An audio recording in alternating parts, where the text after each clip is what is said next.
episode 415 of This Is Whole Life. We are about to dig deep into subject matter that, well, you just may not agree with, and that's okay, because I don't know if there is a subject matter in all of Christianity that maybe is more subjective than this. Even outside of Christianity, what is good music? What is music? What is music I like? And maybe you should like the same music I like because I don't like your music, and all that good stuff. And what kind of music does God like? Which, the kind of music I like.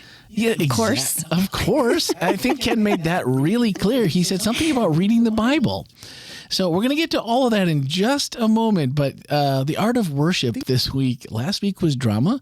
And I was like, are you sure drama and music shouldn't have been in the same week? Or do music first and then move to drama. But kudos to everybody that was online, because I felt like everyone was just like in the flow. They were listening. There wasn't a lot of competition of opinion, although there were some questions. Nothing wrong with that, by the way. No, there's not. So as long as you're nice. But speak the truth in love, I believe, is a lyric that I've heard a couple times somewhere. Love. Love, again, another subjective term. That's right. Boy, So, of course, this conversation would not be the same without you. We get questions from our online family every week during the Q&A, the response time that happens after the service. Of course, if you would like to participate and not just listen, 407-965-1607. We take text messages and voicemails, although it's ever elusive voicemails. We like those voicemails, though, right? Because we love them. They're auditory. I know. And this is a podcast. And so next time, leave us a voicemail. Here's looking at you, Carolina Dave. Could you call a number and leave us a voicemail? That would be good. The thing that I was thinking People about want to hear that silky voice. Ooh, it's a silky voice?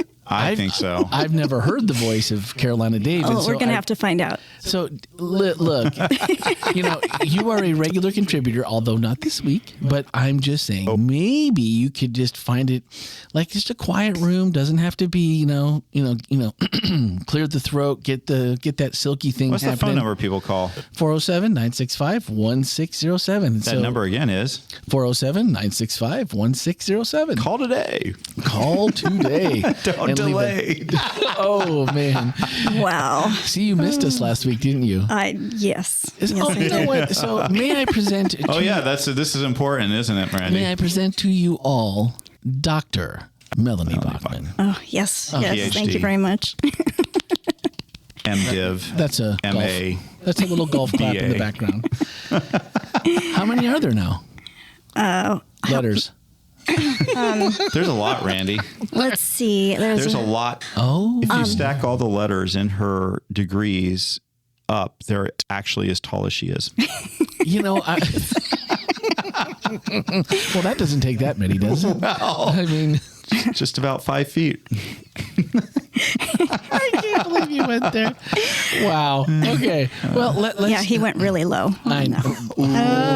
See what I did there? Okay. Yeah. That's pretty good. See, you really did in this, Stanley. I did. You're joining in the fun. You're leading the fun. I like it. I did, and I did listen to the podcast last week, and I almost drove off the road laughing. Oh! You know what? You know what we should have her do? I don't know. What did I do? What did we do that was hilarious last week? Because we were both under the assumption we were smart enough, even though at 25% of the total of the room, that we could come up with the title of a PhD's dissertation. You and I can't even get we can't even get above 2 feet, really, to be honest with you, between the two of us. So tell everyone what the name of your dissertation was, because we couldn't even get that tell us the name. Okay, so it's Preaching Doubt Toward a Metamodern Homiletic in an Era of Christian Deconstruction. We were close. So, I mean, you got really quite a few of the words. I got the buzzwords, more or less. The meteor thing, right? Yeah, I mean, or what was I feel like that's pretty much the essence of it was conveyed. Yeah, no, I thought we did pretty good. Yeah, I mean, we didn't have 6 years to work on it, so we had 60 minutes, and we did not use the time wisely. I mean, in your defense, it's a ridiculously long title.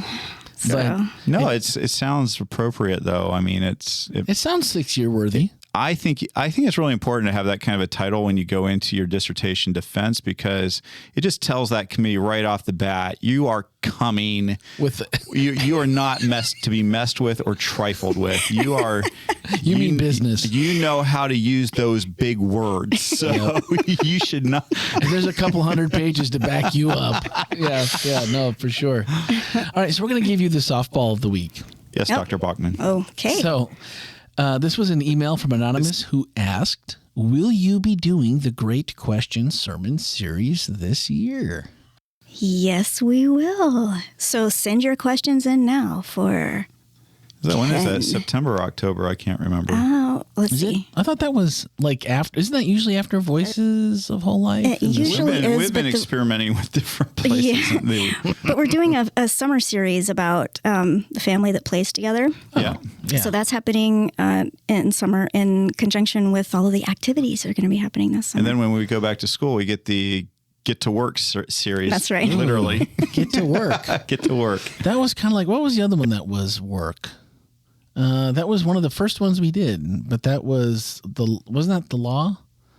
What, isn't there something about work in that? Oh, Love at Work. Love at Work. Yeah. So Love at Work. And that's just, you got to listen to it, because don't just take the title for what you might, it's the law, LAW, not Love at Work, because that's weird. Anyway, our next text is from Mariana, a longtime friend here at the podcast, and she said, this week's sermon spoke to me in a very personal way. When Ken mentioned that our brains send us a message to our bodies to move when we sing or hear songs, I completely relate. I imagine God standing in front of me, and I can't help but move, raise my arms, surrender, and worship. It's a natural response for all God does in my life and has done on Calvary for me. Music has carried me through some of the darkest periods of my life. God speaks to me very often through music. I appreciate Whole Life Church for giving me the liberty to worship God in my way. Oh, love that. So there you go. I mean, with a subjective, there's so many things that are subjective. Is it a style I like? Is it a song I like? Are people singing in a key that I like? Am I singing in a key that I like? And the answer to that one for me is always no. I try to, just try to keep it low so I don't mess around with people next to me going like, who stepped on the dog? And didn't warn anybody about it. So, by the way, I can appreciate Marianne, that. if you want to read the book that I actually took that from, it's called "This Is Your Brain on Music," I do believe is the name of it, and it was written by I believe a neurologist, Really? Daniel J. Levitin. So that wasn't just Ken. This is your brain on music. It's not just Ken making stuff up. Well, I mean, I'm okay with Ken just making some stuff up if it's cool. Yeah, well, every so often. I mean, well, I'm glad you're okay with that, because you will get a little bit of it from time to time. Well, it's not like you're sitting across from on like a dissertation board that you have to defend anything. Well, kind of. I mean, there's a bunch of us out there. That's true. Yeah, they're probably going to call you out, especially Mrs. I feel like people ask Dr. questions Bachman. that are as hard for me as they were for Melanie at her probably dissertation. I just really thought that jumping from drama into music was maybe backwards, but I was like, everyone in the chat, which I was only in briefly while I was doing dishes this past week. So it was graduation for Ellie. So I was standing in front of the sink doing breakfast, cooking, and then dishes, and trying to catch second service. And so I only caught a bit, but I caught up in the chat today. And, Ken, King's Heralds, man. Don't tell me you're going to give them a hard time. That's rough. And I'm only what? No, look. We grew up listening to, I get the Del classics. Delker, right? Oh, man. Love Del Delker. Oh, love Del Delker. I can't even say it anymore. Del Delker. Del Delker. Heritage. Of course. Heritage singers. The Lighthouse. Crest Trio. From right down the road, actually. Crest Trio actually comes from right here in Orlando. Now, up until about 2 years ago, when my parents were still coming for a couple of months every winter with the RV, they would make sure to find out from Forest Lake when the annual King's Herald concert was. Right. To make sure they were in town. Okay. At least that weekend or the week prior, so they were ready for the concert. Which By the way, I think we ought to preface this really quick. There's some people really scratching their head like I have heard none of these names before in my life. I am listing off a list of Seventh-day Adventist singers, musicians, musical groups from probably when my dad was a child. I'm guessing. Yeah, but the Kings, I mean, they're still out there.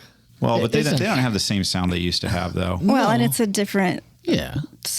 Yeah, they've changed members over the years. But I remember going like, hey, it's Saturday afternoon. We're driving somewhere. Okay, that's better than sitting at home. And we're going to go see a concert. Woot, woot. Yeah. So, I don't know. We drove for what seemed like a long time. But that was the shortest part of the day because wherever we ended up, it was King's Herald's. And it was the most boring thing I've ever been to as a kid. I'm just being honest. For all of you and I thought you were cultured. For y'all that love it, I get it. You know what? And this is no disrespect, not throwing shade, but I was just like, I paced the outskirts. My parents were so into it. Like when we went to church, it was my dad was constantly scanning. Like, oh, are you gonna goof up? I'm gonna smack you. Oh, did you do that? I'm gonna get you by the ear. You know, whatever it was. And I was gone. I went to can I go to the bathroom? I was gone for the rest of the concert, and they didn't even know. Well, I don't think you should hold the Heritage Singers responsible for getting your ear twisted. King's Herald. I kind of feel like that's separate. separate. How into it they were. Like their son, who they watched like a hawk, and then he's gone the rest of the night, and they were just like, King's Herald. Well, truly, God knows where everybody's supposed to be born because you would have been in purgatory with my family because my dad sang in a quartet modeled off the old King's Heralds called the Advent Couriers. Tell me. Oh yes, they had lovely baby blue suits that they with the like their logo. Sewed on to it. I was maybe 5 or 6. So this is 1976, 77. This was the classical way back time machine King's Herald. So this was the good stuff from what I've heard. Oh, it was. I mean, if not what I've heard like audibly, but what I've heard from people. So, I mean, no shade on anyone who likes it though, because I'm all about you do you for whatever your musical tastes are. But I was like, that brought back a memory. Let me tell you something. Like I was like, wow. I drive my family nuts when we're on car trips because my what do I have? I have like YouTube music, right? And you know how it'll like put together what your favorite songs are. Like in it, like I don't know what's it's like. Do they have Del Delker? Do they have King's Herald? I haven't actually managed to find that, but I'm not saying it's not there. But they have like they have your super mix, and I'll just hit my super mix, and my daughter's like, Dad, you have to you can't just switch genres the way that this. You can't just go from, this to that to. I mean, Anyway, so it makes and Rochelle does not appreciate it either, but I'm like, I like it. I mean, I just feel like you can go, from the piano guys to piano guys to wow, that's a big jump. That's a big jump to Toby Mac, then over to a little bit of Simon Garfunkel maybe, and you know what? I do the same thing. I don't mind having a mixed up playlist. I mean, there's not a ton of, and now I'll just throw it out there. There's not a ton of Christian music that I care for, so I don't have a ton. Like Randy, I love you so much. I don't have this is really hurting our relationship right now. I don't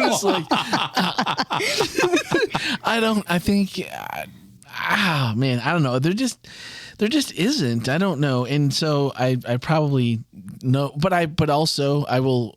Total caveat, I probably know less about contemporary Christian music and its artists than probably anyone you've ever met. Okay, well, Randy, I know you pretty well, Mac, but so I don't know. I'm going to take you to a concert that you will enjoy. Oh, mercy. 100%. Now, Switchfoot, that's Christian, and I can dig that.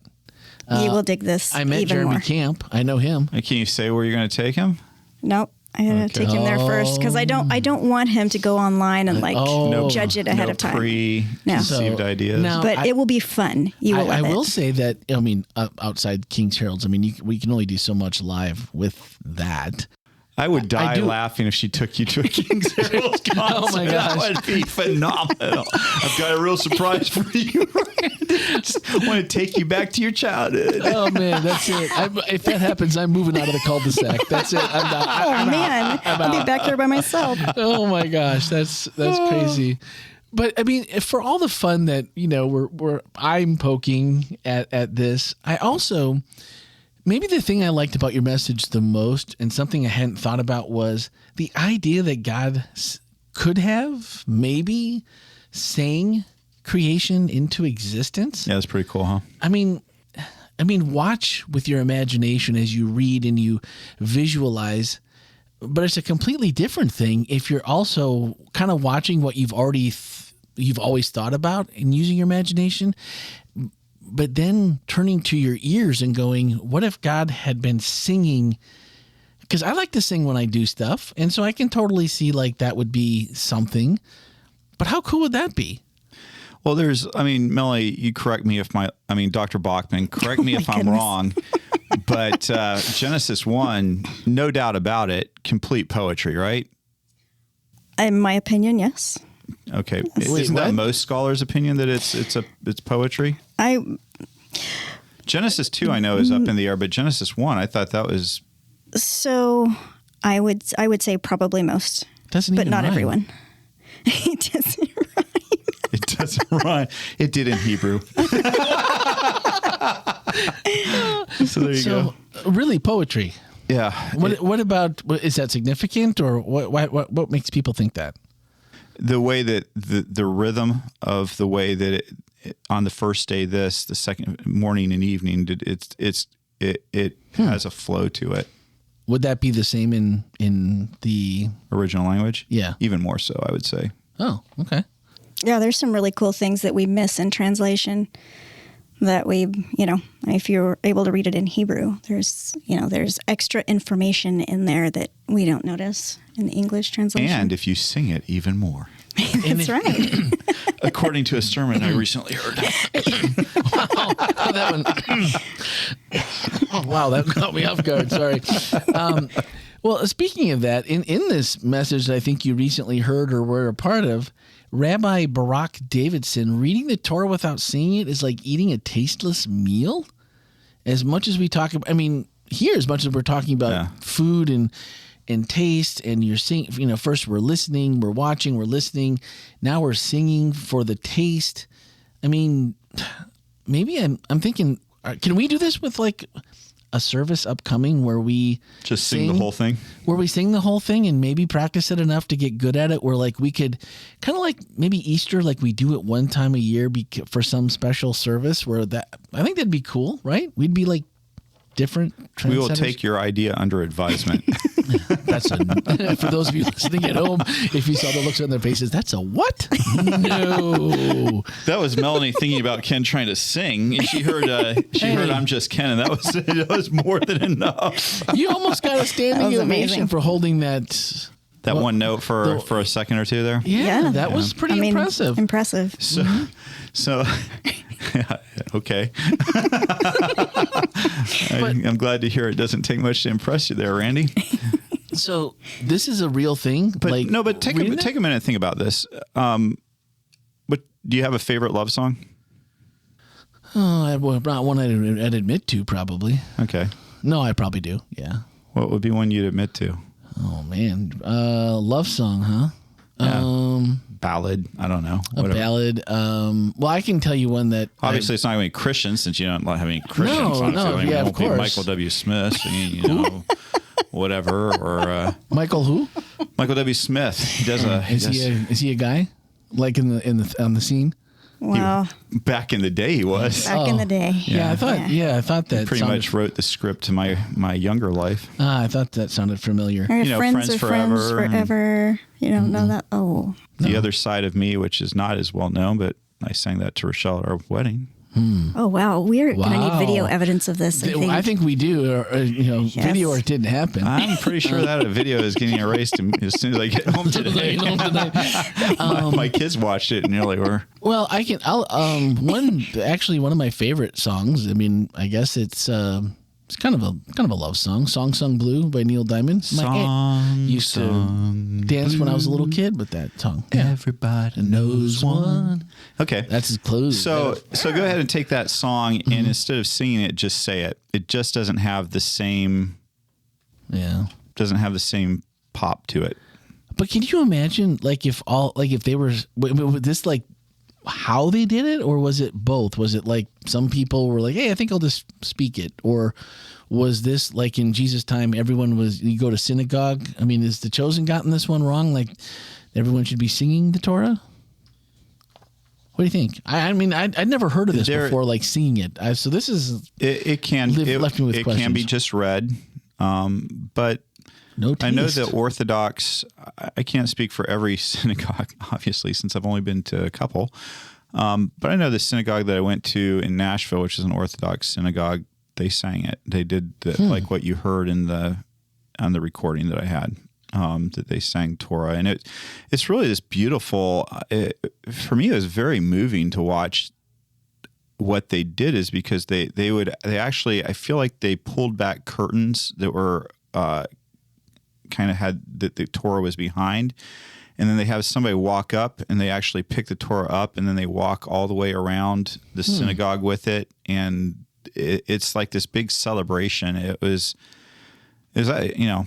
beautiful as part of the Protestant part of Christianity. We talk about the Bible being a big important part of our life, but it was kind of for me quite moving just to see this Jewish congregation, the way that they really showed love for the Torah, for the scripture there. I thought it was kind of neat. Well, all the different things that you played as examples was like, how much have we lost to history if these had to be recreated, or they could have been sung like this for generations, but handed down? Like, what caused that all to stop happening? Wars, history, time. I think we take for granted in our current world just how accessible information is, and it just wasn't that way even 100 years ago. But MP3s are so small and easily storable. Exactly. So that's what I was going for right there. So, I mean, a lot of things got passed down through oral tradition, one generation singing it to the next or speaking it to the next. And they've done studies that I've looked at that it's remarkable how accurately oral tradition can be passed on. You kind of tend to think of it as the game of telephone that you play and everything gets messed up over the time. But there's been studies that demonstrate that societies that work in that tradition of passing on oral history actually do a pretty good job of passing on accurately. And anyway, but the point is, have we lost information through the years? I'm sure we have. One of the wonderful things about our Jewish friends, though, is that they have done a very good job of preserving their history through the years and for passing it on. And so there's a lot of there's other terms for it, basically tons and tons of commentaries by rabbis through the centuries that have given their explanation of what the Torah means here and what the Torah means over here. And so within that Jewish philosophy of study, it's really encouraged to debate and to argue and and I was reading a book that Melanie recommended to me on the Talmud, right? Mm-hmm. And there's a story in there where these two eminent rabbis are having a vicious fight over some scripture, and I hope I'm remembering this story correctly. And one of the rabbi's young disciple feels like it's out of hand, so he jumps in and tries to kind of slow it down. They both both of them, his rabbi turns on him and is like, hey, be quiet. We're doing this on purpose. This isn't, we're not mad. We're doing this to try to understand each other. This is part of that understanding. And it'd be really nice if we could all figure out how to have those kind of really spirited discussions that are intense but not mean. You know? And when you walk away, you're still friends, and it's like, hey, we're all good here. We didn't come to a conclusion. We don't agree with each other, but we're still friends. Well, I think that is one of the keys to that approach to Scripture, is that it is intentionally open-ended. The intention is not to come to a singular answer that will stand for all time, because the point is, as new voices come in and new people read with fresh eyes, it's going to be a living tradition that continues on. So I think for us, a lot of times we find ourselves needing to get to that point where we have come, we are right and we can prove it, you know. But I love that open-endedness of that conversation. Yeah, I think particularly within our belief system within the Seventh-day Adventist Church, because we have a real strong good desire to know the truth and to have the truth, because we place such an emphasis on it. Like Melanie says, we want to come to this final conclusion. And yet, one of the founders of our church, Ellen White, says that truth is progressive. And that's a quote from her. You can look it up, and you have to ask yourself what that means.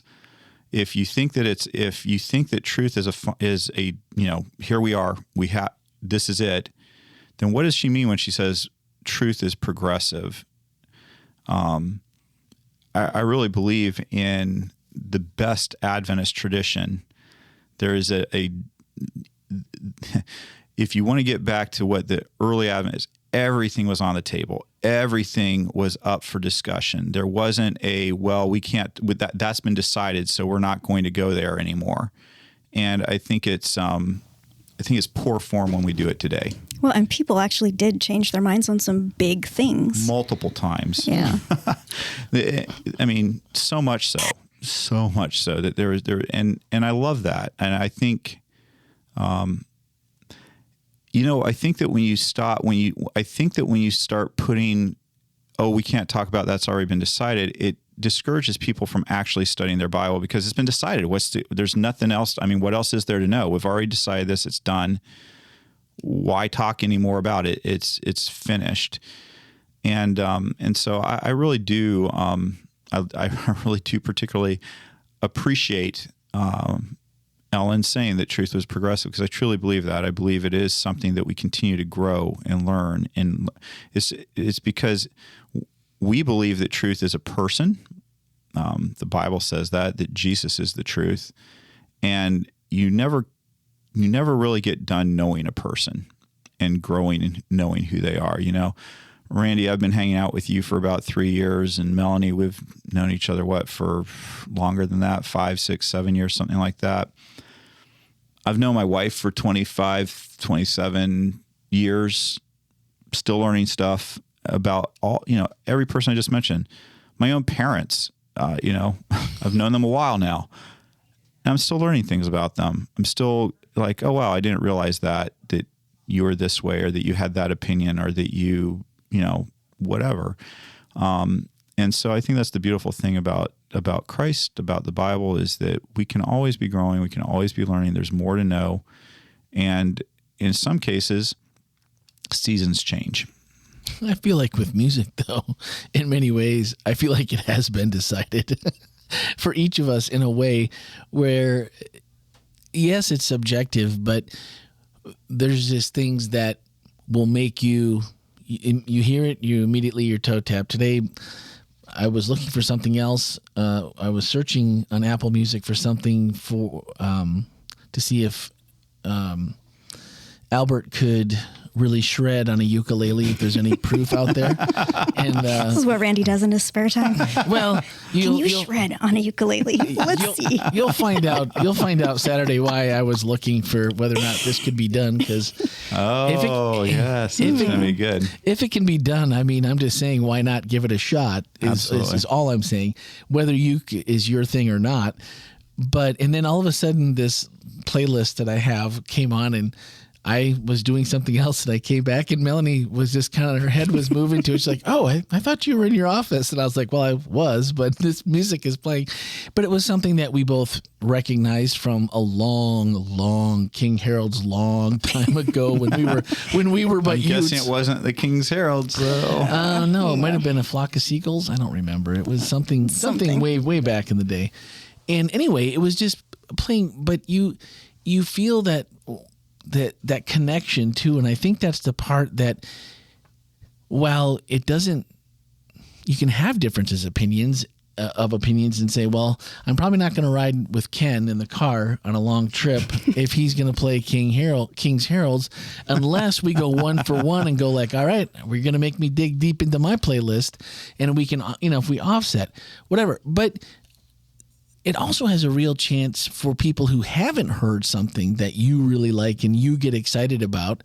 It really can bring someone like, oh, I never thought about that. Like people like, you like classical music? I love classical music. I have hundreds of things in my old iTunes library, which needs to be updated, but it's there because I enjoy it and I listen to it quite often. And when most people that knew me even 15, 20 years ago, like, you listen to classical music? I'm like, yeah, my uncle got me into it when I was a little kid. I love it. So I also like the fact that I just learned something new about Randy. Yeah. I did not know that. Because your madman, Bach, he's one of my faves. Mm-hmm. Like absolutely, positively. Johann Sebastian. That's it. And when I was a kid, we used to lay on the floor, and my dad had my dad is a musician, so we had these huge speakers and all the equipment. And he used to turn Bach on, and we would lay next to the bass speaker and just feel that bombastic. Let it go. Bombastic for sure. Yeah. So I like that part that there's so many ways that music bring us together. And when Ken said, what kind of music does God like in church? And the people in the kitchen can attest that I said, without hesitation, God loves the music every week at Whole Life Church. And they laughed, thought it was kind of funny. And I'm like, but it's true. Because, and here's how I know, because I don't know that it's always, or if it's ever about the actual music as it is about the hearts that are there to worship and lead others in worship, and the love with which that performance, if I hate to use the word performance, but that gift that's being given to the best of their ability is prepared for every week, the intentionality. And I think that makes God really, really happy, even if what we hear on earth, the best that you can possibly imagine, your favorite, the King's Heralds or whoever it is, when you get to heaven and go, if God spoke creation into existence, or saying it, into existence, what kind of music, what kind of backup did he have from the angels? What kind of singing voice does God have? I mean, for me, it always feels like that whatever our best is probably sounds like my kids when they were very small. The way they sang, they'd be in their room, they'd be shouting at the top of their voice, singing whatever it was they're singing. And then you go to their elementary school concerts, right? And their band concerts, and they weren't like what you would call the greatest music ever, but they were the best because your kid was playing, your kid was singing, and you just love hearing your child be happy. And I remember walking into, I think it was Eric's room once, and he was singing, "My daddy's the best," and like that was just the greatest. It was the greatest music ever. So and I think that whatever we do, I think it's kind of silly sometimes that we're like, oh, this music at this time was better than this music at that time. God likes this music better than that music. I think whatever the music of heaven is, I bet whatever our best is down here kind of pales in comparison. Well, that takes some of the motivation out of pursuing excellence, doesn't it? Well, God likes our hearts, so do we really need to put in that extra effort to be skilled? Well, it does help people pay attention and actually participate. I mean, God might show up no matter what, but other people aren't going to. God is love. The rest of us, yeah. The best thing ever. But the other part of it for me, though, is it doesn't take away motivation. It just simply is I want to give the best I've got to the person I love. Yeah.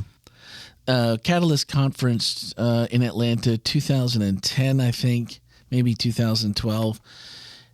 Steve Fee Band was a band that played, I believe, at Andy Stanley's church, and they led worship for the whole conference. There's like 13,000 Christians in a hockey basketball arena singing worship songs together. And he's like, "Come on, y'all. I mean, I know it's early. There's coffee out in the concourse. Go do what you got to do, but then let's worship. How often are you going to get this opportunity to worship with this many believers and actually make like this really joyful noise?" And he's like, "I know what you're saying, Steve. I can feel it. I hear you. I don't sing. I'm not very good. Just right now, turn to the person. I'll wait. Turn to the person next to you and say, 'Hey, y'all, I'm about to let her rip here, and it's not going to be pretty, so just be prepared.' And then just sing along anyway." And it was so many people that actually, I believe, well, I took the advice too, and to the chagrin of the people around me, they really weren't prepared for how bad I sound, but it was fun. It was good. So you just go with it. I never considered hymns. Now this is weird because I like a good hymn, once a year when it's like, let's bust out the hymns and let's bust out the hymns and let's sing them a cappella even, because that's kind of fun. I think that's my favorite way to do hymns without the rest of the pomp and circumstance. But that Luther was trying to also create music that was accessible and maybe not so. I mean, he was just not a popular person in any way with so many people that were like, "Wait a minute, what are you doing?" The organization did not care for him. No. And it was like, what, now you're going to mess with music too? All right, that's it. I think that's what really got him in big trouble. I think it was the music. Yeah, it wasn't the 95 Theses. Yeah, I don't know. It was the music. It could have been the music, because I didn't. First off, I didn't know that about him, but that puts a different spin to me on hymns, like things that you may not have appreciated, maybe as much as you should have. How rebellious they were. Right, like just like this was total, like, just going after it. And that to me is just, I don't know, that's maybe it's just my personality, but that was awesome. You know what's amazing over time, if you go back and look at the critics of whatever music was quote unquote new at the time, including Luther's hymns, you will hear some amazing things like, Satan, secular, worldly, satanic influences are influencing our kids. And it's like, it's some hymn that they're singing. If you go and read the quotes from the critics 500 years ago, you would think you were reading the same ones from today. Yeah, there's nothing new under the sun, including the criticisms of music. So how critically acclaimed was Smoking and Chewing? Because that just made... I just have to think that went into the top of the charts. I really do. That ranks right up there. God had that one on repeat. With Jesus is a Friend of Mine from Sunseed. If you've never seen the video, search for it. SONSEED. Search for it on YouTube, and you will smile a lot. But I found that and one, maybe like, cry a little, but also you smile. might die a little inside too, but it is worth every moment you spend. And we actually made that the theme song one year for a movement called God Encounters. We started every session with that video because people enjoyed it so much. So that's all I'll say. But yeah.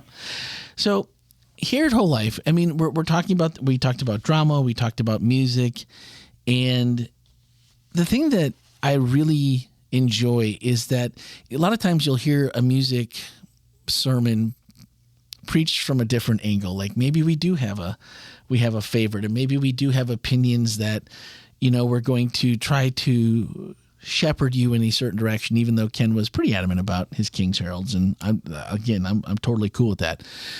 But like there's opportunities, like both weeks, it's like drama. Oh, drama. I'm good at drama. I could do that. Not me personally, but this is someone hypothetically saying I bet you could, Randy. And ask Stanley. He's like, they're like, hey, can Randy, as long as he's here on set, could he go ahead and do this part? And it's like, no, you don't have anybody else? No, seriously. I play a good patient because all I have to do is stare off into the, that's as far as it goes. After that, you just don't need me on set. And then this week it was, hey, there's invitations to actually participate, and we need you. We want you to participate if you have that talent, because I feel like in a lot of places it's more of an ulterior motive. Not that us wanting you to participate isn't somewhat of an ulterior motive, because that just makes us a better group together when we have that participation. So, Melanie, what are the opportunities that people? I know we talked about the the School of Music. We talked about worship music. We had a big surprise to share with everyone, which you'll find the link today. If you missed that, I want you to go and stream something really cool. So, what are the opportunities that we have in music here that someone listening, if they were, here local, they could get involved with? Or is there other things that they could do? Yeah, we do actually have some cool things. One of them is the School of Music. We also have a great choir led by Wycliffe, and he's fantastic. We also have, Albert has musicians who come and audition with him so he can kind of see where they are in terms of skill level. And then we have what's called development, where we work with individual musicians in whatever their area is so that they can gain, additional expertise, whether that's worship leading or whether that's playing guitar or whether that's on the drums or whatever. We also have something else that's kind of exciting that's related to what we released with Kyla's song last week. But we have a songwriting contest coming up. Yes. So next year, our theme for 2025 is Overflow. And we would love to have some song submissions for that. Wow, that's living on the edge. Yes, it's going to be really fun. Now, the deadline is June 30, so get your ukulele out and start shredding now. That's like 6 weeks. Yeah, so if you want more information on that, kind of what the outline is and some tips, go to our Whole Life Music page, which is wholelife.church/music. Gotcha. Great. The cool thing about that is I do believe that song will get That's going to get produced, the full treatment, right? That's the plan. Maybe a music video or something, maybe? That is the plan, yeah. So, because we're going back in the catalog. I mean, what we released this week, right, was connected with Ken's own Kyla singing Hope, it up. Yeah. And I was telling, you weren't here this morning, but I was telling the other group, we broke all of our first 3-day records on our Instagram account for people watching, sharing, and liking that. Really? Liking just that little stinger that we put together to say, hey, go to the website now and pick your favorite music platform and streaming platform and go listen to it. That's pretty cool. I'm pretty proud of my daughter, by the way. No. Yeah. Yeah, he is. It's we all I would are. be too. Yeah. Just So it was a pretty challenging task to come up with a song about connected using that. Yeah, it doesn't really rhyme with much. So. Bow-necked. Row-necked. I don't. Low-necked? That seems like a wrestling move. I'm a little maybe. afraid to keep going. I'm afraid something bad will happen. But it was. I think it was a. Yeah, we were all standing outside Ken's office door with a thesaurus saying, really, is there something else we can use besides connect? So I went home and told my daughter if she wanted to have her allowance, she wants to go to school. She has to figure it out. So and by the way, make Dad look good in the process. Come on. Anyway, but I'm so proud of her. She's written almost 500 songs at this point, and but this has been really cool for her. I know she's really appreciated the opportunity Whole Life has given her too to have a song actually produced professionally, but she sounds great. So, I mean, it was not like You know, the song is catchy. I mean, her vocals are fantastic, and so the whole team. I mean, every part of it was done so well. And then this morning, what did we listen to this morning with Albert? We listened to a semi-final draft of that's right. Driver's Seat, the Follow Me song from last year. Yeah, Nice. So Sounded eventually that'll be available. pretty good. Yeah, it won't be long before that one's available, and I'm then excited 'cause Arise will come after that. I don't know. All three of them are really different but fun, and I liked what I heard with this morning. That was really cool. So your ears will get a taste of that too. So here's the thing. Upcoming. It's not just for Ken's daughter. It's not just for Albert. No. You can do this too. So just write a song. The theme for next year's Overflow. He was looking at Melanie. We said that, not me. Because I can't. There's nothing I can do except put it out on social media. Well, there you go. There's no part I can play. We all have our role to play. So anyway, but I think that's super exciting, and it'll be really fun. So I'm looking forward to hearing what people have to put in. wholelife.church/music. The rules to... The rules for submission, and then some tips. And we connected for people who kind of are wondering, well, how do I write a worship song? What are some of the key things to look for? We have some tips, and then we linked to a video that people might enjoy watching to a fairly well-known Christian recording artist. So All right. Well, those links will be in today's show notes, and I feel like I have to include the one of the ukulele shredder, so you can check that one out too, because it was fairly entertaining. The other thing I want to mention is I've started doing a blog. This was my first week doing it. Did you see I messed with the front page of your website without your permission? Oh, I was just there too and checking up on some things, and I missed it. Randy, you leave for 48 hours and everything breaks That's how loose. it goes. That's right. You take the weekend off. I figured out how to sneak that one past, and there it is. So, the blog is going to be pretty eclectic, so it's not going to be the same thing every week. This week, I actually took the opportunity to put all the links to all the clips that I showed this last week in my sermon, so you can watch the full video if you want to. But Ken, what is the title of your blog? Yeah, Ken, tell us. Yes, I'm so excited about this. Thank you to Melanie and to Randy. I don't know who all. So when I worked in the Georgia Cumberland Conference, the conference president's name was Ed Wright, and we were talking. He said I need to do a weekly email to all the Georgia Cumberland Conference employees. He said I want to call it Ed Wright's, because his name was Ed Wright. Ed Wright. Yeah, it was so clever. And I was like, I wish I had a name that I could do something cool like that with. And Wetmore just doesn't have quite that name. if only I wasn't just Ken.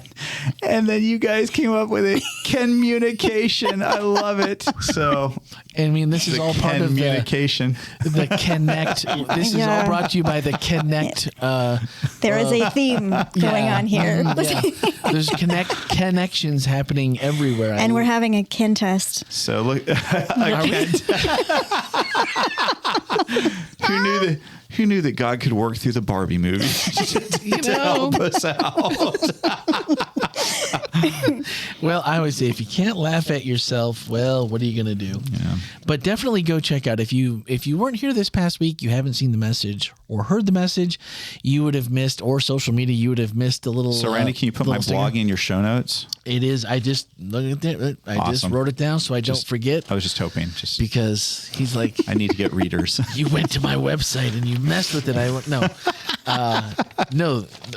The first stop is you know what else we forgot is there was a question, and I do want to get to it.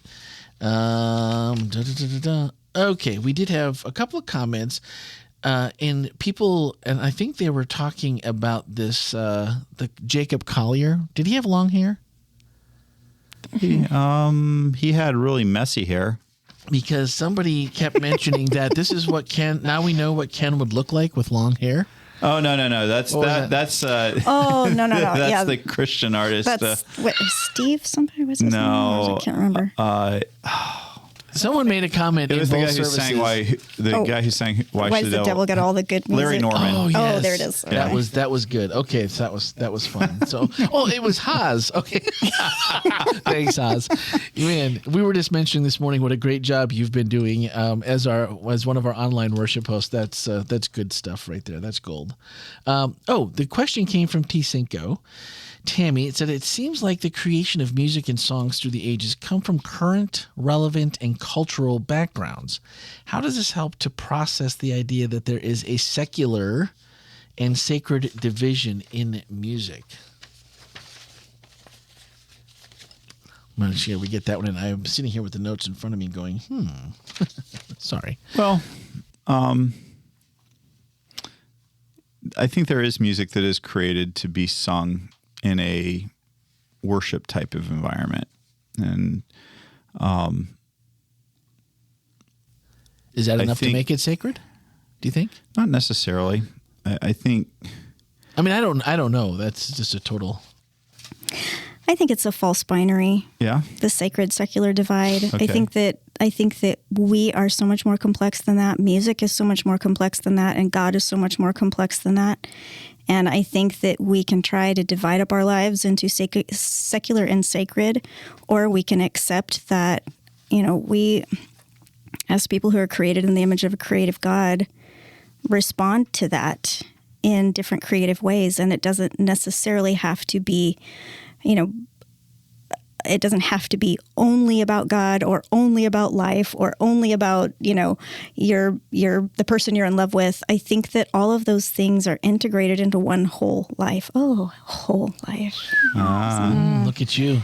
I think I'm still trying to wrap my mind around that one. For me, it just feels like there's some music that, secular music that I just don't, for me, it would be pretty rough to be listening to that in church and feel like I was having an experience with God. So right. For me, I definitely hear where you're coming from on that, but. Well, so I'll just clarify. I don't think every music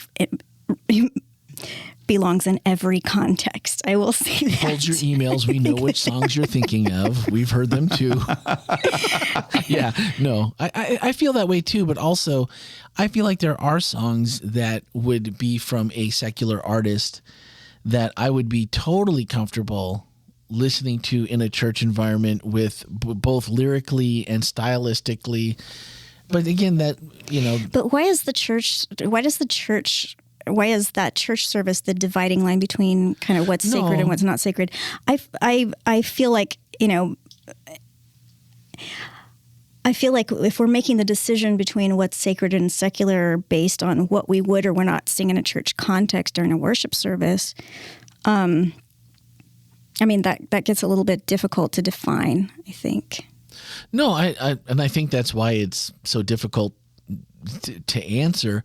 I guess I would thinking of it in a way that the argument being that if the song doesn't explicitly say God, or it doesn't explicitly have happy themes, or is in somehow, not that every hymn is a happy song, even if it's a lamentation, but that if you're, we come to church to worship. So therefore there must be something, not that, Bible says we should be worshiping 24/7 all the time, but I think something that you set aside, just like your personal time with God. Would there be a song that I would sing during my personal time with God that would be inappropriate? I think so. There would be things for me that, not that he doesn't know that I listen to them or that he doesn't know about them, but there are songs that I think... So like, for example, if you sang a song about smashing babies' heads against rocks, that would be an inappropriate song to sing before God? Well, luckily I threw She's trying to go to the Psalms on you. Don't let her trick you. Don't let her trick you. I threw that album out a couple years ago, and I just realized that it wasn't probably good for me. But I want you to know I'm there for you, Randy. Thank you. I took the bait. But there are other songs that I feel like when I listen to them and I see them and you hear the people that have written them and how they were inspired to write the song because of, and even with no necessary discernible affiliation with God per se, like they don't identify as Christian, they know that there's something more out there, just the very, maybe a basic level understanding or desire to know more about God. But yet when you listen to the words they say, if you would put somebody like Del Delker saying, who is like, look, God totally inspired me. She could say the same. She could have said the same words. I think she's dead, right? She's not here with us anymore. Maybe she is. I don't know. But someone who Her music lives on. Well, but someone who specifically was like, I write songs for God because that's what inspires me. That's why I do it. They could say the same exact words, and you would assume, without them saying the actual word God, that that's what they were talking about. So I think that was just for me things that make me feel like I don't think that there's necessarily a need to discern so much as we do, but also our brains work in such a way, and maybe part of that was just our upbringing, that King's Heralds were reserved for Sabbath, and then, whatever else you listen to during the rest of the week or whatever. I mean, maybe that's, not maybe, I'm sure it's clouded or moved my mind in that direction. I will say that, like I mentioned before, context and functionality. When we come together during a worship service, it is to worship. So we're going to employ songs that are worshipful. But that's I would say that's more of a function, because if we get together for barn party and we sing, a whole different, we sing your Neil Diamond song or something like that, that is a different function. We're still together. We're still in community. We still love God. We still, want to grow in our relationship with God and with each other. And all of that is still there, and it's still functioning. It's just functioning a little bit differently. It's a different worship. I don't like the notion of that, if you sing the song that you're somehow, and if that's the case, then you're worshiping who wrote it. You're worshiping something other than, whatever. And I don't think I agree. I know I don't agree with that. Yeah. You know what? I think I told you this story once before, but I remember being at a U2 concert in downtown Seattle in the Seahawks Stadium, and it was a rare cloudless night in Seattle, and like the music was there and the lights and everything was just beautiful, and I looked up and I could just see this whole like sky full of stars. And it was such a powerful, emotional moment of connection. And it was happening not during any kind of song that was worshipful, but that doesn't mean it can't be a worshipful moment when you feel impacted by something powerful, and you know that the source of that, regardless of who it's coming from, the thing that is impacting you so positively comes from God ultimately. God gave them the talent to put it together. God gave them the spark to put it together. I mean, yeah. Yeah. Nice going, Tammy. We were all wrapped up. And then I forgot. Just got to watch out for that T-Cinco. I know. And besides that, I will say this as well. Just because it's identified as quote unquote sacred does not necessarily make it something good. I was thinking about that book, In Tune with God by Lillian Ducan. Right. She tells the story of back in the 4th century when the Arians, the heretics, the Arians, were singing music, but then John Chrysostom, who's a really famous preacher from the 4th century, his name actually means golden voice. And so his congregation had their theology that they were singing out in the street, and the Arians had their theology about what they were singing in the street. And the rap battles that people do now, no, that started in the 4th century because it was going down in the streets. They actually ended up getting into physical fight because because of the theology that they were singing. So I mean, technically, all of that could have been church music. But the way that it was functioning was not in any kind of positive way. So. All right. So the last thing I want to say is there were 3 cheers, and then 3 cheers, and then 3 cheers, and then 3 cheers for Dr. Bachman. And I can't go by without this. Some guy named Rod S.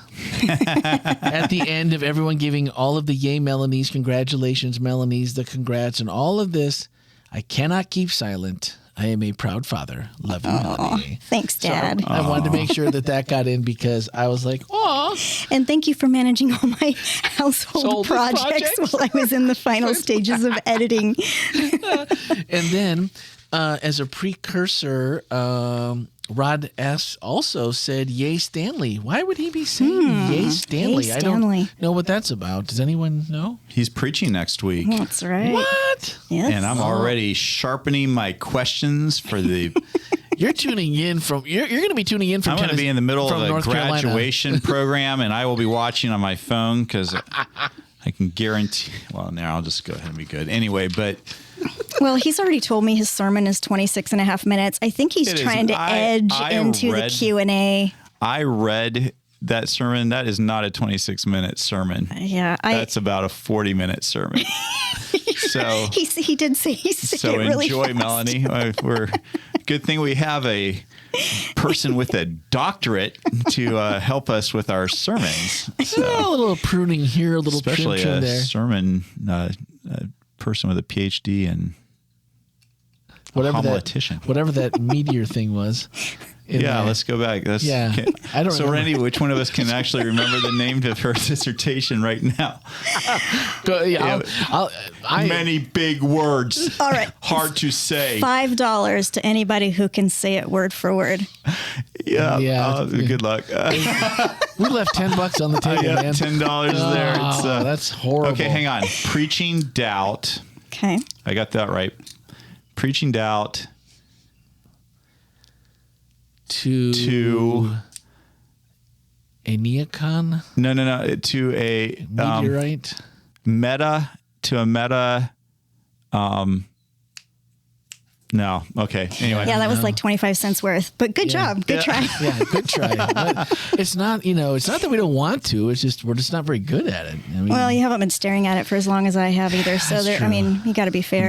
Modern deconstructing society people and stuff now. and stuff. I just know. Randy, it's you can sweet. put my dissertation in the show notes. Yeah, can we? How can we link to that thing? Actually, you have to wait till it's on ProQuest. Okay, well, once that happens, I'm sure everyone is just clamoring to read this. Well, once that happens, I think we're going to link it. Delicious sounding dissertation. Because I'm going to have to change. I'm going to have to change her title on the website here very shortly, and then I think underneath of that needs to be a link to the dissertation. I think that has to happen. So okay, all right. So Stanley is preaching this week, and it's the art of worship, Visual arts. Visual arts. Why Stanley? I don't know. We just came up with had to find somebody to preach. Had while to I was find gone. someone. Okay, all right, cool. We drew lots. Well, we kind of the fact that he said, Stanley drew the fact that he said yes. I don't know. My money was on a no. So good job, Finally Stanley. agree. Yeah. Well, I mean, it may have something to do with the fact that he's a filmmaker, Maybe. and so therefore a visual artist. That's also the reason it was a no, because he's a filmmaker. And he's not a person that likes to get up in front of He's people. an artiste. He is an artiste. All right. Well, I think that's everything that we had for this week. Next week, we still won't know what the name of your dissertation unless I put That's it all in the right. notes It will be somewhere. old news by then. But there's going to be all kinds of links in today's show notes. So get involved. Find out about the music. Is the $5 deal good for next week too? Yeah. Lunch on Answer is Melanie. no. $5. I don't know. The two of us together might be able to get something. Well, if it isn't, then I won't know it next week either. Maybe we'll pop it on Stanley and see if he knows, since he'll be on the podcast next week. So he told me this morning he's been counting. I think we should ask him to define metamodern and how it applies to his filmmaking. Okay, that's the question Ken's going to be putting in the chat. Can't wait. As we deconstruct your movies, Stanley, how would we take them in the metamodern context for somebody who's experiencing doubt? Wow. Tune in next week to find out Stanley's answer. So this week, though, you've got homework. If you're interested in joining the music team, and there's lots of stuff happening there. All the links will be in the show notes. It's the Communication blog is launching this week. You'll see that in the show notes. Go check that out. And I think that's everything.